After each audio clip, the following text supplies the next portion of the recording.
romance of Bob and Mary. For them, the future looks bright. Bob's mother and Mary's parents are confident, too, that the marriage will succeed, because it's based on many things: companionship, mutual interests, shared ambitions, and that mysterious intangible quality which we call love. And part of this love is their relationship to one another as man and woman. For Mary, good sex adjustment began when she was a very small child. Where is the baby, Mommy? Why won't it come? It's right here, dear. Of course, it doesn't talk yet, or cry, or even eat by itself. It has to stay inside me till it's big and strong enough to be born. When it comes, Mommy, can I help to take care of it? Yes, dear. The idea of childbirth was made natural and normal for Mary. She was happy to know that she would have a new baby sister or brother. Bob's mother was a widow. In spite of this, she was determined that her son should have a proper knowledge of sex from the beginning. She answered all his questions. If no questions came, she arranged situations so that he became conscious of sex.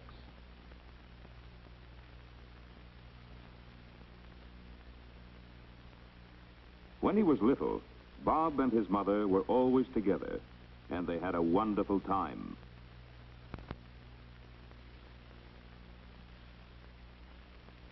As he grew older, she made sure that he played with other children, both boys and girls. And when he was older still, she was pleased and proud that he seemed to fit in well with the boys. In fact, when he was about 10, he actually scoffed at playing with girls. Mary, too, had a normal childhood, with many friends of both sexes. But as the time for Mary's first menstrual period approached, her mother explained about the changes that would take place, instead of leaving her to pick up odd bits of startling and inaccurate information from her schoolmates. Mary's father and mother got along well. They had their occasional quarrels, but in general, home life was pleasant, natural, and secure. Hi, Duchess. Hi. At about 11, Mary went through a sort of reversal. She didn't talk much and spent hours alone, just daydreaming. What's the matter with her? Oh, she's just growing up, dear. Well, hadn't you better have a talk with her? Well, yes, dear, but I don't think this is the time. When she wants to ask questions, well, I'll try to be ready with the answers. Mary's mother tried to discuss sex without embarrassment and to give Mary facts without prejudice or any suggestion of fear or shame. At about 12 and a half, Mary reached puberty. Around this time, she found that her friends wanted to talk about sex. We opened the door, and there she was lying in bed. Some of them got most of their information from off-color jokes that they really didn't understand. But you don't always have a baby when you're going over tons. I read in a book that you don't have a baby. Some of them learned about sex from books, but there were so many things that they didn't know. If you marry your first cousin, do you have a deformed baby? Does kissing have anything to do, about having babies? Are you afraid of having a baby, Mary? No, I'm not. Because after all, people have been having babies for thousands of years. And nowadays, doctors have so many ways of making it safe. Mother said... For Mary, the fulfillment of a healthy sex life held no fears. Sex was not something sinister to be whispered about, but it was a natural function which could contribute to the ultimate happiness of home and a family. About this time, Mary developed a sudden, strong friendship with Lucille Williams. It seemed that Mary could talk better with Lucille than with anybody. They had absolutely no secrets from each other. They were inseparable. To Mary's mother, it seemed unnatural, this continual intimacy, this concentration of affection on one not very unusual girl. Oh, Lucille, wait a minute. Ethel. We forgot about Ethel. We're going to have to bring her. Oh, we don't have to bring her. You know what she's like with boys and everything. Mary, darling, You're keeping Lucille from her dinner. Oh, I was just leaving Mrs. Gibbs. Well, bye. I'll see you tomorrow. Okay, then. Bye. Bye. Mother forgets the devotion she had for her own girlfriend about 25 years ago. Next, there was a crush on Ethel Hampton, senior girls tennis champion. Mary seemed to have a real need to be stirred up about someone. It was a transition stage from the antagonism toward boys just before puberty to the next stage of falling in love with a boy. Soon she reached that stage.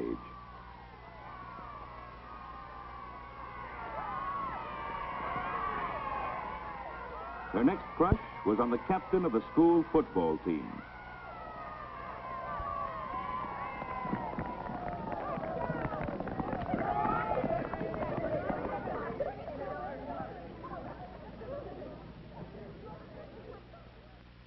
She spent hours trying to make herself more attractive, imagining herself in all sorts of romantic situations.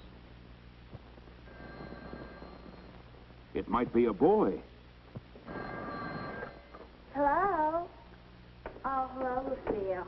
No, but it's going to be about a boy. Tom's going to ask him. He pretty nearly did today. The class bell rang. Yeah. Oh, he is creamy. But if Phil's going to go, too, I don't know Bob was growing up, too.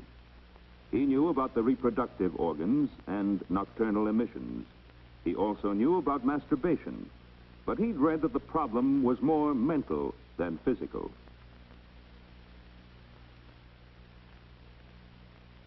He knew that the healthiest life for him was to have plenty of exercise and fresh air. He liked football, and the coach was a hero who could do no wrong. Bob tried to be as much like him as he could.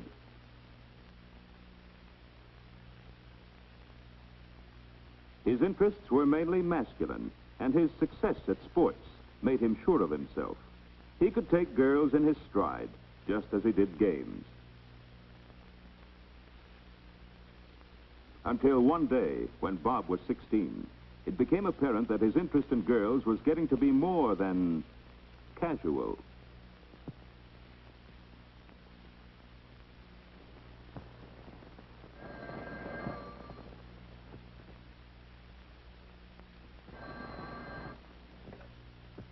Hello? Oh, hi, Ken. How are you? Oh, she's okay, but I can do better than her, Kenny. She's going around with Dave anyway. Well, let him keep her. Well, sure I could. I just didn't want to. Well, so what? I've got better prospects than her, too. You should see the one I'm taking tonight. Sure, that's the one, Elsie. What a doll.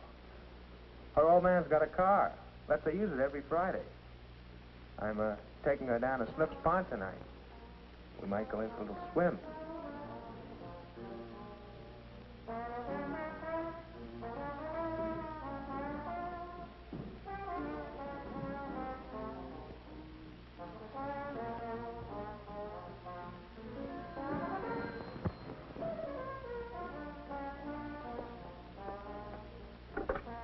Hello? No, he isn't. Is this Betty? Oh, Jane. Well, no. I beg your pardon? Well, no, Hazel, he isn't in it. No, I don't know where he was going. He didn't say. Not to me, anyway. Girls, girls, girls, dates every night.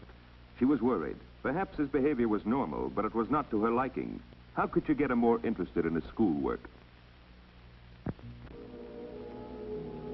Mary and her gang were going through the hangout stage. They like to be in a crowd. When you're not sure how to act or what to say, you can hide your confusion in the general hubbub. A girl has to look as though she knew her way around, be more sophisticated than she really is. It was all new and exciting, and Mary was proud of her success. She wanted the others to see how popular she was. Hi, Mary. How about going to the dance with me Saturday night? Well, I'll think about it. Hey, wait a minute. What about me? You didn't ask me. Well, I was going to. But you didn't, though. Jim got there first. Okay, Jim. Good. See you around. A little popularity gives one self-confidence, which isn't a bad thing in moderation.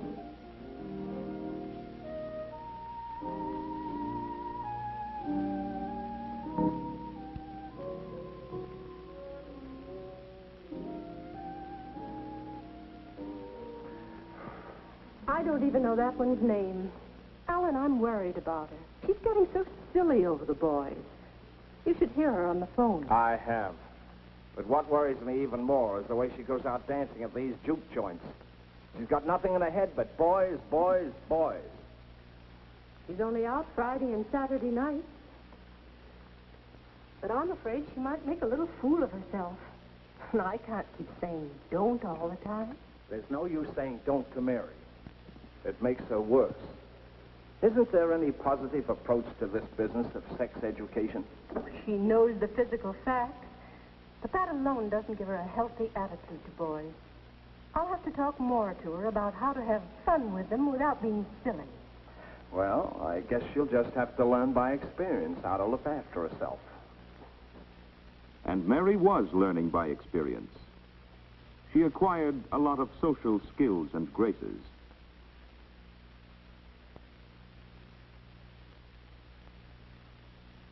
She learned how other people are likely to react to different situations. She learned about herself. And by going with a lot of boys, she found out what kind of boys she really liked most. And her mother tried to help her develop sound judgment about boys, not to be influenced by superficial glamour or the opinions of others.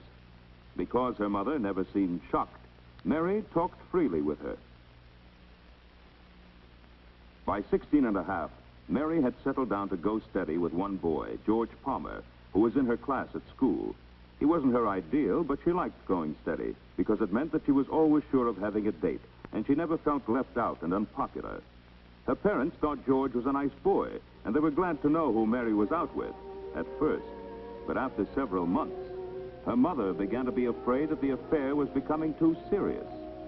Actually, Mary and George were at the point of breaking up anyway.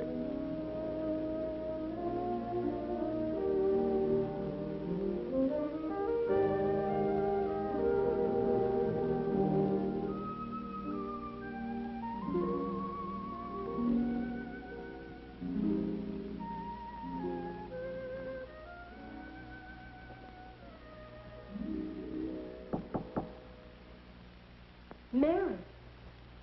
Yes, Mother?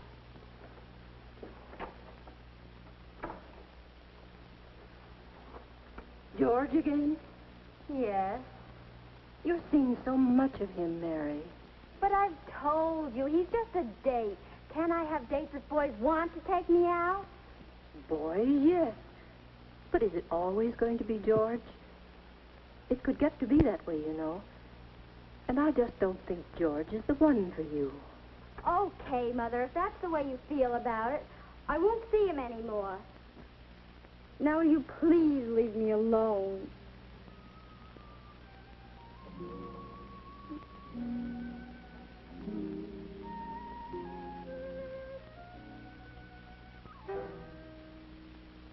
Bob's mother was having her troubles, too.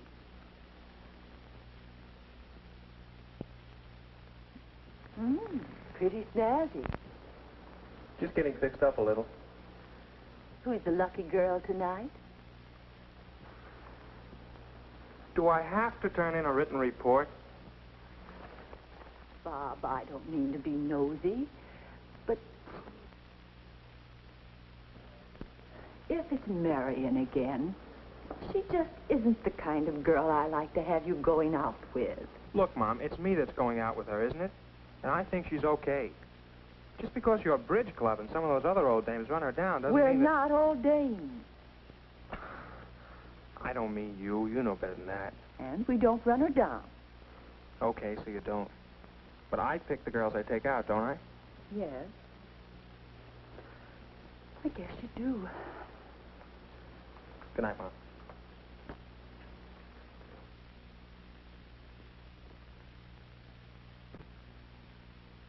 seemed as though all the planning and guidance since he was a child had been a waste of time. Bob was going with a fast crowd, and like most teenagers, he wanted to be one of the gang, go as far or farther than anyone else did.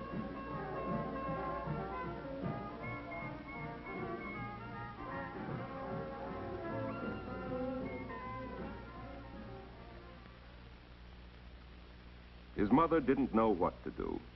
If she said anything, he just became more secretive and defended his friends against her old-fashioned morals, as he called them. She felt that somehow she had failed in his training. In the meantime, Mary had a new steady, Stanley Brooks. He had a good disposition, intelligence, reasonable good looks. He came closer to her ideal than George had. In fact, she thought this might be the real thing.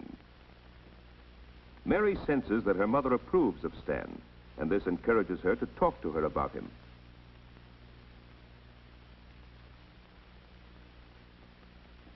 But not long after, Stan's family moved away. And that was that. When a girl loses a steady, it takes a little while to get back in circulation. But if you want to meet boys, you go where boys are. Mary had a cheerful disposition. She was intelligent, healthy, and attractive, and she had no trouble making friends. Jack Arnold was one of the gang she had known for years. He suddenly became interested, and interesting. It seemed for a while to be romance with a capital R.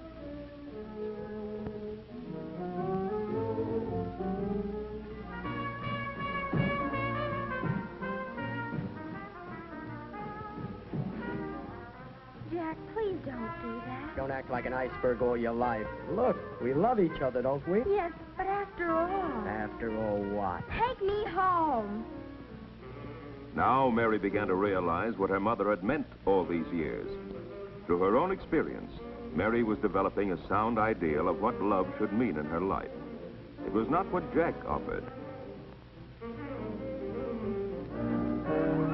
A change is coming over Bob, too. Come on, Jeannie, time I was getting you home. Oh, why? It's early. Work, Jeannie, work. I've got exams coming up in the morning. What a party pooper. Bob had been to plenty of wild parties. It wasn't so excitingly new anymore, and life was full of other interesting things. He had a career to think of. He began to stay at home more. This engineering stuff really takes slugging. You're going to lose out with your girlfriend. Don't worry. I won't. He still enjoyed parties. He still took out girls, a different one every week. But his perspective had changed. The desperate rush to find out all about sex was over. In his case, too, early training was taking on new meaning through personal experience. Mary had broken off with Jack, and by chance she turned up at the same party as Bob.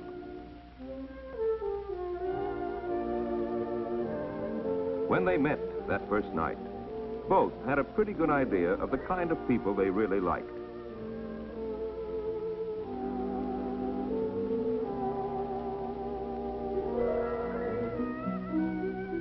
It didn't seem much different from other dates at first, but after a few weeks, both knew that it was different. Petting was not just a form of entertainment or an experiment. There was real affection and mutual respect. More and more, they found in each other the things they were looking for. Being together heightened the enjoyment of everything they did. They tried to be together all the time.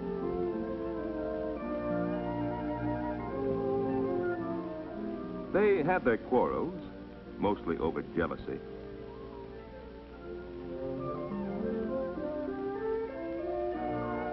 But each time they knew from the beginning they'd make up. They both had a good sense of humor. They both enjoyed doing the same things.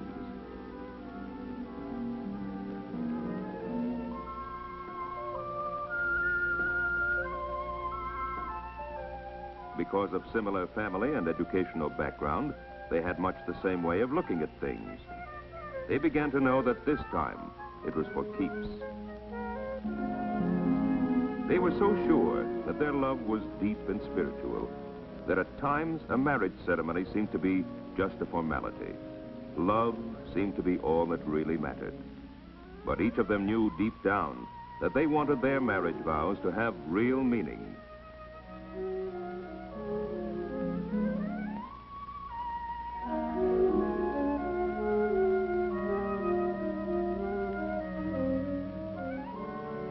Bob and Mary had a healthy attitude toward one another as man and woman that was built up step by step since childhood. First, each of them learned the biological facts of sex as soon as they were able to understand them. Second, they learned about the other sex from their own experience. Thirdly, their parents tried to help them understand the real values of sex life. And finally, long after reaching physical maturity, they became emotionally independent of family apron strings. Now, they're on their own.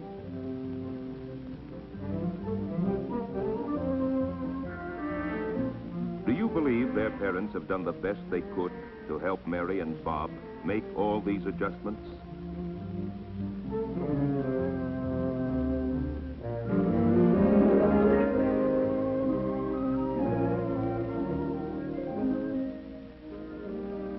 Are Mary and Bob typical of our teenagers? Have they a sound background for marriage? What do you think?